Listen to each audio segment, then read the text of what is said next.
Welcome in, locked in.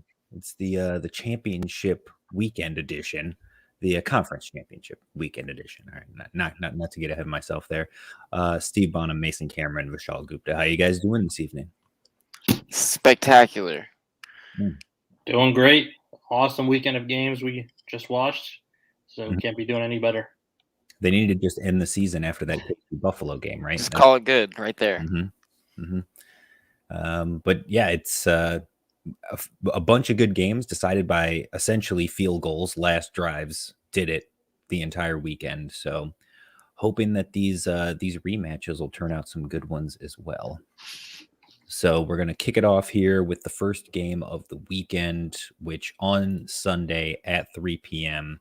it is Chiefs and Bengals. And I will pull up the side here real quick, but I got my notes on the side over here too. Where'd that go? There it is. And there you go. All right. Hey, Bengals won the Week 17 game, 34-31 in Cincinnati. 67 total points in that game. 58% of users currently on Betting Pros have the Chiefs winning this game straight up on the money line. Cincinnati's defense has held opponents to 21 or fewer in 5 of their last 6 games. KC was the one game they weren't able to hold their opponent to under 21 points. Shock there, right? Cincinnati's offense also averaging 25.2 points per game over that same stretch.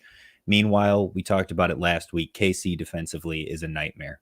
If there's anything that is going to keep the Chiefs from winning another Super Bowl, it is that defense. They have allowed an average of 25.5 points per game over their last 6, and they're going up against another high-powered offense this week. So you never know. It all depends on the way the coin flip happens for them, right? That's basically how this works out. Pittsburgh trying to make Twitter mad already. That's right. Pittsburgh is the only team since week 15 that was unable to score at least 24 points against the Chiefs defense. They scored 10 points against them once and then 21 points against them in the playoff game. The Chiefs on offense, though, have scored 28 plus points in 7 consecutive games and 42 points in each of their playoff games so far. Mahomes in 8 career games at Arrowhead, 23 touchdowns, 1 interception. Tough to beat in Kansas City. So what do you guys think about this game? Yeah, I mean, you said it perfectly. This defense is atrocious, and if they lose, that's going to be why. And I think that they know that, and that's why they've just been full pedal to the metal with Pat and company, just to try to put up as many points and boat race every single team that they run into. And we saw that last week when, just like you had said, Steve, if they get over that number of, I can't remember what it was, 21 or 24, bet the money line because they were going to just keep on, hitting that gas. And that's kind of how they approach these games. And the Bengals may not be the Bills, but they are definitely queued up to keep this one close. It feels similar, right? Yeah. Like the bang of the two, obviously the Bengals have the far superior defense. And you've got Patrick Mahomes on the other side of the ball. They're two very good offenses, but you obviously lean Mahomes, I would think. So when you're looking at this game, this head-to-head matchup, it's really, can the Bengals defense keep the Chiefs offense on the sideline? Can they get them off the field? And then can the offense for the Bengals, instead of putting up big plays and scoring a 70-yard touchdown and giving the ball right back to Patrick Mahomes, can you have a 70-yard drive that lasts 8 minutes, and can you kill time with him on the bench? Because that's the way you're going to win the game. You're not going to win a shootout. Right. Like the Bills just proved that.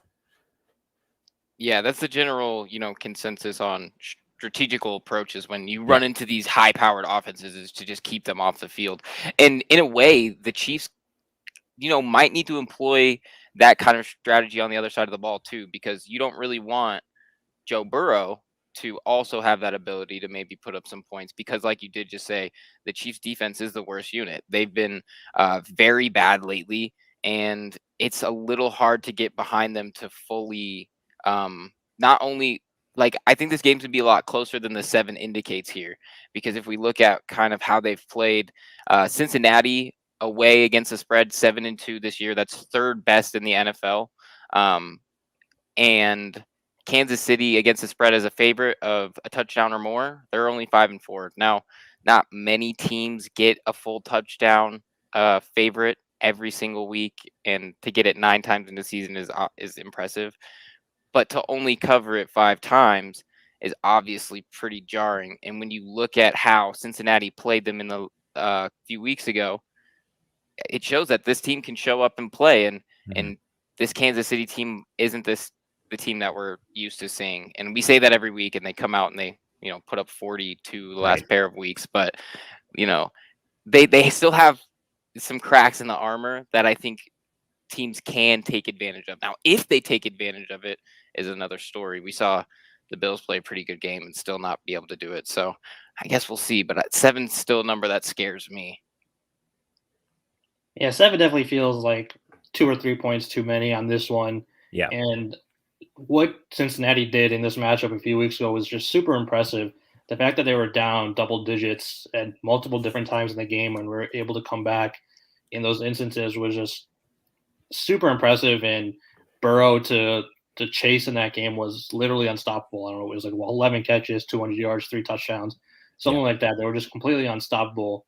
You probably aren't expecting the same thing to happen in this one, but Burrow has proven in these playoffs that he can do this. Like, he can win games. He can win big, high-pressure games. And they might not win this one, but I would have a hard time seeing them lose by more than a touchdown. That just feels like way too much. And Burrow has just proven it feels like they're not giving Cincinnati enough credit, right? Yeah, I feel like maybe they're overhyping Arrowhead a little bit too much. Just not to say like Arrowhead is not impressive or a tough place to play. We've seen what Kansas City has done there the past few years, but it feels like maybe they're giving them more than that 3-point bump that home teams normally get. Right. And just like you said, I don't think Cincinnati's getting enough respect here, because we all kind of attributed the last week's game between Kansas City and Buffalo as the pseudo AFC championship. I even said it on this podcast last week. But I think Cincinnati is also worthy of a shot here, because when we look at like even what they've done to some better teams, Kansas City's defense has been pretty bad. They've allowed over 20 to Pittsburgh and to Denver with Drew Lock over the last 4. That's just not what gets it done when you play really high-powered offenses. And Kansas City needed every piece of their own high power last week. They might be a little drained for this one. That it's going to be a hard press for them to cover a full 7. And they might not have that gas left in the tank if Joe Burrow wants to come out and pick them apart with Jamar Chase and just everybody else. And like you just said, control the ball. This is a recipe that doesn't really bode great for Kansas City, even though I still like them to win, just because they do have Patrick Mahomes on the other side of the ball. So, and again, like for me, the obvious play here is the over. Like, I know it feels like it's too easy, and it's one of these where you can get baited into, right? But like I said, the Chiefs in both of their playoff games so far against Pittsburgh, granted, it's Pittsburgh, give them credit for actually getting there, but the Bills were the number 1 rated defense in the league and gave up 42 points last week. And they had to go to overtime to do it. But even if you want to just count 4 quarters, they gave up 36. So Cincinnati's defense is good, but they're not on the level of Buffalo. So they're not going to be able to, I mean, to contain them under 40 would be great. To contain them around 30, I think is more realistic. And to say this game finishes as like 34 or 30-24 to get to that 54 is absolutely possible. 31 would hit that over and get you right there on the hook. So to me, I'm playing the over for sure. I definitely think the Bengals can cover this. Like you guys are saying, it's a 7-point gap is essentially saying if this was a neutral site, that Kansas City would still be a 4-point favorite. If they were playing in Cincinnati, where Cincinnati has already beat them just a couple weeks ago, they would be Kansas City would be a 1-point favorite on the road. So again, there's a lot of KC hype going on here, and I understand it. It's warranted, but the number here is too big. Yeah. Right. Then one of the things is why I don't people need to be more afraid of what this Bengals offense can do. I know that we give Joe Burrow his flowers, but I don't think we really grasp how impressive that performance was last week to be sacked 9 times. Now they say if you're getting pressured on around 50% of your dropbacks, you might as well just pack it up and go home as an offense because you're not going to get anything done all day. Yeah. And they still went out and won a game against a pretty dang good team. Now, I mean, I torched the Titans, not too long ago, but that's exactly how they can go out and win against any team is to put their foot on the gas. And when they come out, and if they want to come out and, advance to the Super Bowl, that's something that they're going to have to do. And that's something that's going to be written into their game plan is that we need to hold this team down a little bit, but we need to gas up, and we can't let them, get early leads and easy leads that lead to this being a shootout down the stretch. Because like we talked about last week, you're not going to win a shootout with Mahomes, but you can win a game getting a little bit of an early lead and then squatting on the ball. And the Bengals have the stuff to do it. So we'll see how it works out. But I love the 7 there, and I agree. I love the over too. Yeah. And I talked about it last week in the Buffalo-Kansas City game, the fact that with that defense, like if you told me the final score of that game going into it, that like the final score was 19-16, I would have told you Buffalo won that game and they advanced on to the conference championship. And if you told me the final score was 35-32, I would tell you that Kansas City won the game because they would win a shootout by a field goal. They end up winning the shootout in overtime because of the coin flip, but it is what it is. They still end up winning that game. And all the points and all the yards that happened in the 2-minute drill between both teams was absolute insanity. I think my favorite part of the entire game was Tony Romo talking about how the Bills had pulled it out and won the game because there was 13 seconds left. So there was no way that anything was going to happen. And I was like, what are you talking? They have 2 timeouts in Mahomes. They've got plenty of time to get in field goal range. I was in a number of group chats that had like sudden realizations, and you could tell who were watching it like by more shady means because they would come in just a few seconds later, a few minutes later, like, oh wait, this one's not over, and then this group chat, oh wait, this one's not over. So it was a little bit funny. Yeah, 100%. I think Romo saw what happened with Dak a couple of weeks ago, and he just figured out, like the rest of us, that 13 seconds was not nearly enough time. But obviously, we were all proven wrong. What I talked about in that game was the Achilles heel of the Bills was close games and low-scoring games. Like in games where they allowed more than 21 points to their opponent, they were 0-5. In games decided by 1 score or less, they were 0-6. So the Bills just could not, for whatever reason, win close competitive games this season, even though their defense played extremely well all year long. The Bengals are on the other side of that. They were in 11 one-score games this year. Now they went 6-5. It was basically a coin flip, but they were in those competitive games and they won over half of them, which is why they're here to begin with. So they can get into a shootout with you and be competitive. I think this could very easily be a game that could go either way if Mahomes has an off day or if you've got CEH putting the ball on the ground a couple of times and Joe Burrow decides he wants to go off and be a hero and take the Bengals into the Super Bowl. But I think we're all on the Chiefs here, right? Going to the Super Bowl. We kind of talked about that last week. Yeah, I think so. Over. I think we're all on that one. Yeah. All right. So let's move on to the other one. They better not win, though. As a Broncos fan, they better not get another one. All right. Rams, 49ers. San Francisco won both meetings this season, as we kind of talked about last week, semi-previewing this game. Week 10, they won 31-10. They pounded the Rams when they were going through that rough stretch in the middle of the season. Week 18, they won 27-24 in overtime. Fun fact of the week. This one is from our friends at Sports Center. The last 18 Super Bowls have had Tom Brady, Peyton Manning, Ben Roethlisberger, or the San Francisco 49ers. So there you go. Will this be number 19 or will the streak be over? 61% of users on Betting Pros believe the streak is over and the Rams will win this game. The Niners have won 9 of their last 11, so arguably one of the hottest teams coming into the playoffs. 49ers defense has allowed 24 or less in 7 straight games, really carrying this team. An average of 16.3 points per game they've given up in that stretch. The Niners offense, on the other hand, 23 plus in 9 of their last 11. So they've actually been able to put up points, averaging 25.3 over that same period. The Rams have allowed 23 or less in 6 of their last 8 since they got Von Miller. Basically, they've been pretty dominant, 18.4 points per game against them.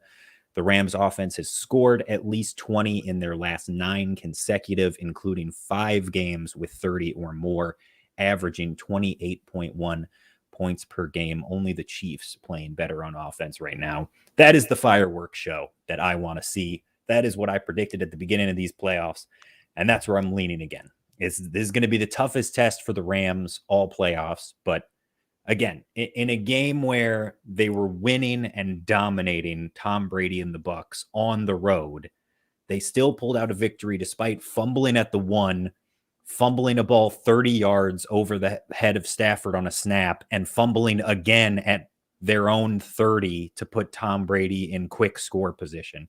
So if you can do that and still win the game, I mean, you got to be doing something right? Somebody's looking out. Somebody's looking out for you, right? Exactly. Like, I gotta believe if they have 4 egregious turnovers this week, then they lose the game with the defense that San Francisco has. I would have to believe. But if you just turn it over 3 times, you're fine. I think you're still good. Yeah, somebody lost the voodoo doll at that point. Somebody with bad intentions. So, right. I mean, I'm right there with you. I think that's what I would like to see. Obviously, my Rams Super Bowl ticket would like to see that too. But I find this one going to be pretty close too. And it almost seems like over the last 3 weeks we've come out here and sold everybody reasons on why to downplay the San Francisco 49ers. Yep. And I don't know that I can do it again this week. They just keep sticking around, answering right? the call. They are the cockroach of these playoffs that just will not die. They really are. And I think it's because they're obviously a really well-coached group. Kyle Shanahan has this team playing about as well as a team could play at this point. Yeah. They control the ball well. They've been playing great on defense. And they've had the Rams number this season. Now, I'm not the person that falls for the cliche that it's hard to beat a team twice or it's hard to beat a team 3 times. That's an old football cliche that doesn't exist and is not true. But what I will say is that what they've been able to do against this team shows that they have an answer and that they've been doing this long enough against this team that they figured some things out, because it's not only are they beating their opponent, the Rams, but they're taking away the Rams' best players. Aaron Donald has had some of his lowest grade games of the season against them this year. Jalen Ramsey was far less effective against them. I don't have Vaughn's numbers off the top of my head right here, but they lost and Vaughn was largely ineffective against them in that one game. And when you look at how the Rams have played as a home favorite this year, they're only 4-4. Whereas San Francisco's not exactly a world beater against the spread, but divisionally against the spread, they're 2-4. Well, both of those wins are straight up wins against the Rams. So as much as matchups go, this might be a really tough one for the Rams. Now, I still like the Rams because they have a lot more talent on the team, but at 3.5, at 3.5, that hook always seems to bite in at the wrong time. And this strikes me as the wrong time for a lot of bettors out there. So I kind of lean towards the points here. What do you guys think about this? This one's very, very tough. I think what we learned over the last couple of weeks, though, is that Shanahan has got to be the best coach in the league. I mean, what he's doing with this unit is unbelievable. And Jimmy G he's played all right, but he's definitely tried to give these games away. He's made really bad throws and bad times. You want my Jimmy graphic? Because I was holding on to it, but I can give it to you now if you want it. Go for it. All right, here you go. There you go. So 5 career playoff starts for Jimmy. He's got 2 touchdowns, 5 picks, 121.7 yards per game, a 70.3 QB rating, Look at the points they've scored in the games he's started. 12 field goals. Robbie Gould is the MVP of the 49ers with Jimmy under center. 8 rushing touchdowns, and I believe 6 of those were Raheem Mostert when he had the 4 touchdown game in the NFC Championship 3 years or 2 years ago. And then he had another one in the Super Bowl against the Chiefs.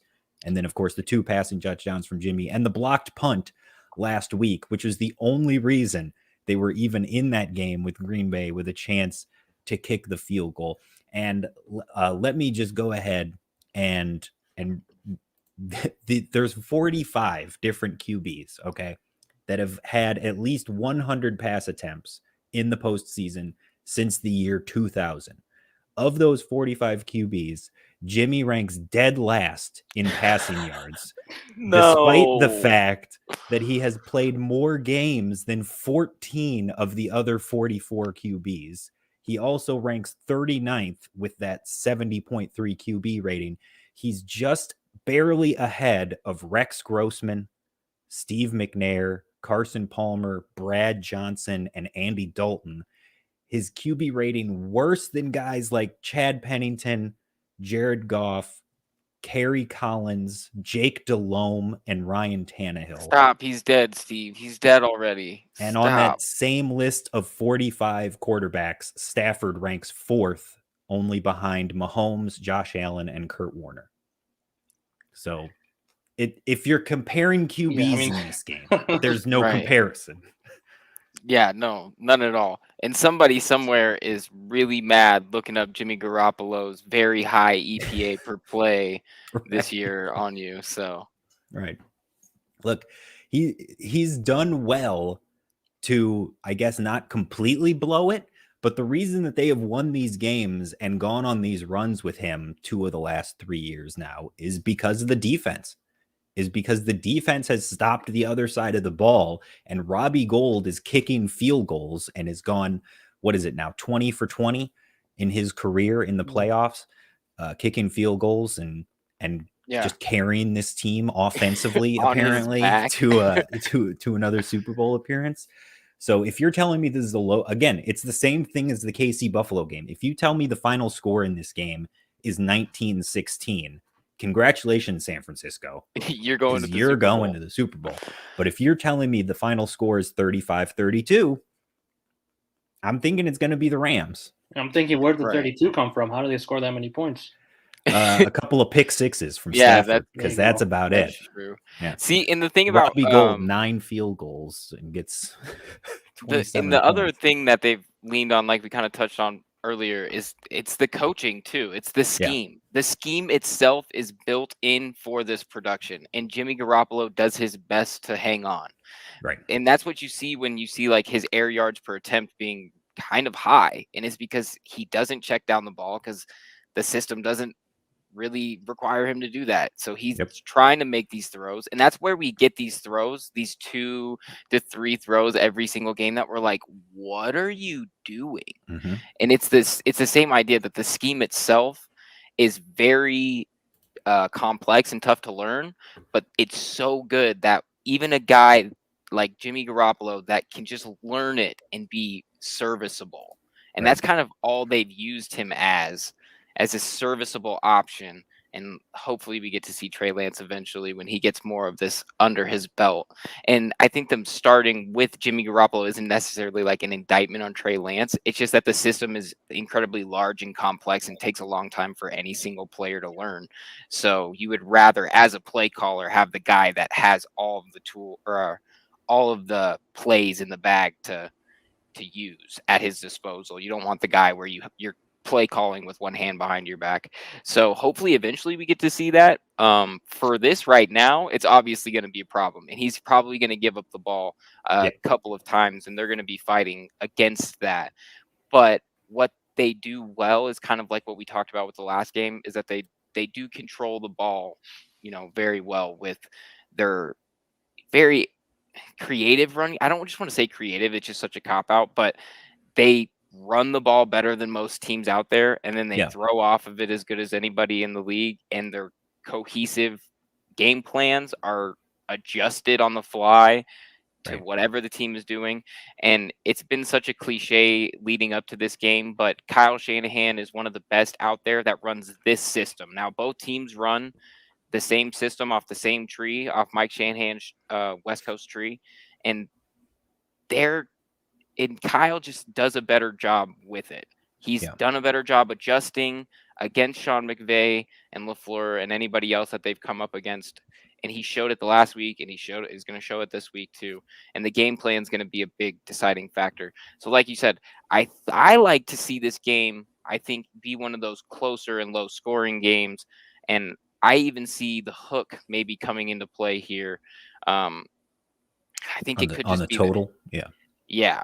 And I think that's kind of where it plays in to me. So I like the points on San Francisco's side, and I also like the under total. Okay.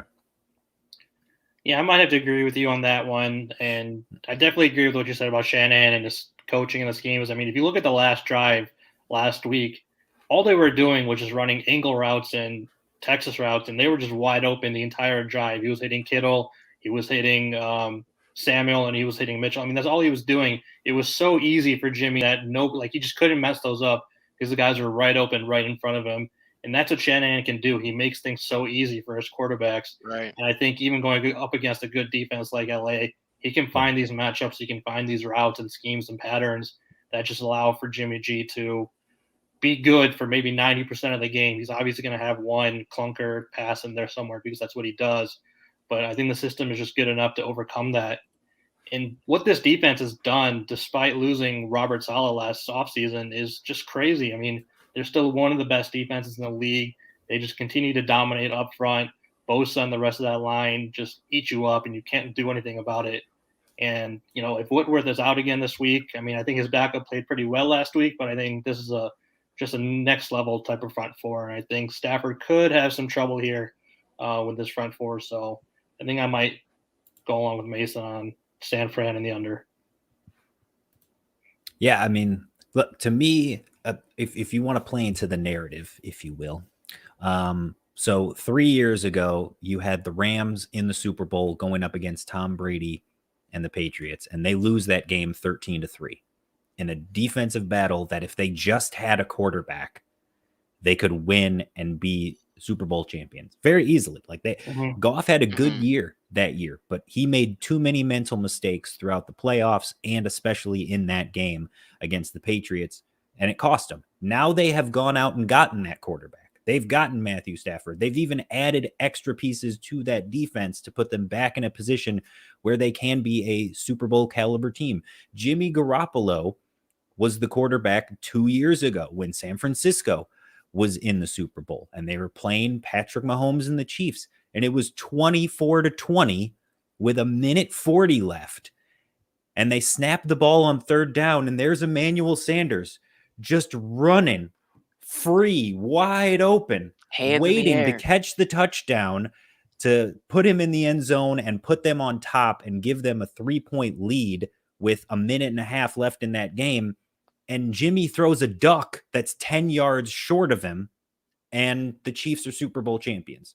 So if they had just had a real quarterback, they would have beat the Chiefs 2 years ago. If they were just had a real quarterback now, I think they'd be the overwhelming favorite in this game with the defense that they have and that the run that they've been on.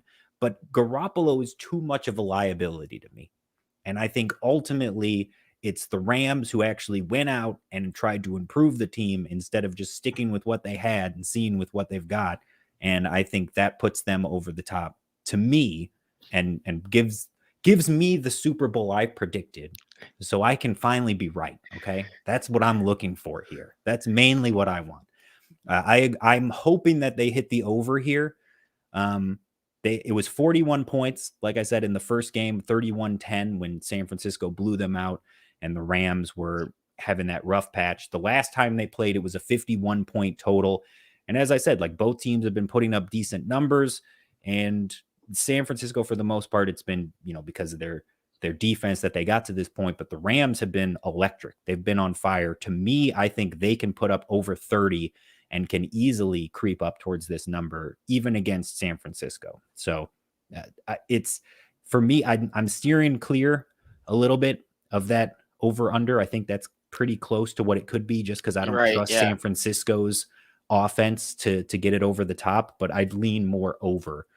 I mean, the Rams defense has played very well too. They held Arizona to 11, and then they were dominating Tom in the offense last week. It was just the turnovers that they gave up that allowed Tampa Bay to get in scoring position. 27-3? Yeah, it's 27-3 into like the third quarter. So I think, the Rams defense has been playing well. The Niners defense has been playing well. I can definitely see the under happening in this one. It could be like a 20-17 game, something like that. It's just, I think the hook, like Mason said, that hook is the tricky part I think it's going to end up it's going to end up somewhere between like 42 and 48 points, I think, on the total. Yeah, so it's going to be somewhere between 2 to 5 point margin. Probably it's hard to see. It's going to be much more than that.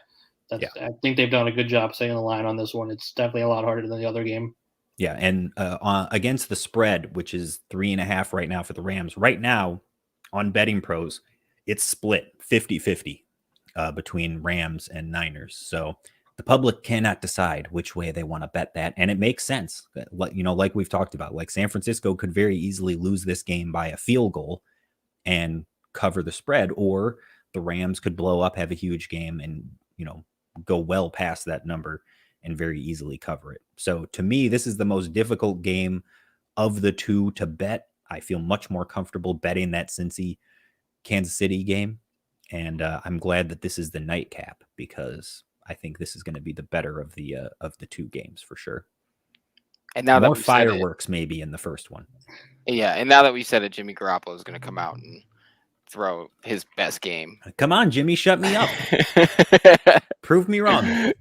I'm waiting. I will die on that hill. The funny thing too is Steve is so confident that that's not going to happen, and it's true though. There's a reason he's confident. Jimmy just hasn't done it. It's just so funny because it's just so disrespectful, the confidence in his voice about it. Just prove me wrong. That's all I'm asking. Like, I've been saying I said it in December, that the 49ers are the Bucks from 2 years ago before they got Tom Brady. They're one QB away. Well, they tried. I mean, they went up and they got Lance. I don't know what their deal is with that. If they don't trust him yet, or they don't think they made a mistake, they feel like but they tried. I mean, you can't say they haven't tried. Well, no, it's like I said, it's the system. The system is big. It's an elaborate system, and as a play caller, if you are wanting to get the most out of every season that you have, you're going to want to get your guy that's at least got the magnitude of the playbook down. Whereas Trey is going to keep learning, and he'll hopefully have enough to, start by next year, but he's still going to be learning for the next 2 to 3 years. And we might not see a really elite Trey Lance until he's talking about his 5th year option. That's a tricky spot to be in. Trying to figure out your contract, you don't. Right. I mean, look, we talked about it in the preseason. We talked about it on the draft show. I think this was actually a great spot for Trey Lance to land, because he's got a great arm. His legs are fantastic. On film. Just when you watch him, it screams Kaepernick to me. Just his ability, and it just, a lot of his game mirrors what Colin Kaepernick used to do for the 49ers. So for him to land in that situation, I thought was good. And they already had Garoppolo in place. So I was the one pounding the table all summer long for don't play Trey Lance. Let Jimmy play for a season. Let Lance learn the system. Let him, sit and get ready. And then when you go into next preseason, you have a QB battle. And my fear of all fears is that they've played so well this year with Jimmy down the stretch. Don't say it, that Steve. They're just going to say, oh, let's do it again. Run it back. Oh. No, they can't do that. The capital they spent to get Lance is just too high that you can't do something like that, unfortunately. They've got it. Mason said it. They've got him under contract for another 3 seasons before they even really have to make a decision. And that 3 years goes by so fast. You're seeing what's happening up in Green Bay with Jordan Love. You just can't make a mistake like that where you don't even know what you have with the guy. And a guy 2 years into his deal, you need at least 2 years to kind of evaluate the guy too. And by the time that comes up, you're trying to figure out that 50-year option. And Garoppolo has never played a full season. Right. He cannot stay healthy either. So you really have to know what you have in Trey Lance, because ultimately he could end up being pushed into that position anyway. Like, you've given him a year. It should be a full-on quarterback competition when you go into the summer, and I'm just worried that that's not what it's going to be. Well, But I I'll don't tell know. you what. I'll tell you what. If that is the issue, if they end up coming into camp next year and there is an issue on like who's going to be the starter and they're having disagreements on that, we're going to know if there was any validity to those reports of a little bit of arguing in the front office between Kyle and John Lynch about who they were going to be drafting, Mac Jones or Trey Lance. Now, that's largely been called rumors and not really accurate, but I guess we'll see when it really comes push to shove if they are happy with the guy that they drafted or who's happy and who isn't. So, well, and then it depends on the spot you're in too. Like, if they say they win this game, go to the Super Bowl, but ultimately lose because of a mistake Garoppolo makes or because they get blown out of the water by Kansas City's offense again. And, now 2 out of 3 seasons, you've made it there with Jimmy, but he hasn't been able to get the job done. You have Lance. You drafted him because you feel like he's the next guy. When is Jimmy Garoppolo's trade value ever going to be better? Right. Like, when is it ever going to be easier to move Jimmy Garoppolo off of your team? Or even possible at all, considering his contract, because a lot of people are just not going to touch. Like 8 weeks ago, them trying to deal Jimmy Garoppolo's contract is probably a really ugly proposition for them, and now it's probably not. Right. So I mean, even if you feel like Lance is the guy, and you don't need to, make a move like a Goff or Stafford type situation, where you feel like you can just power through with the second year QB and hope that he can get you where you believe he can. I mean, you can trade Garoppolo for another first round pick. You can trade him for a defensive player. You can trade him for whatever it is you feel like your team is missing to try to get you over the hump and finally bring back a title. So that's, again, to me, that's the move I would make, but I'm looking at this logically. So that's really my problem, I think. But we'll see.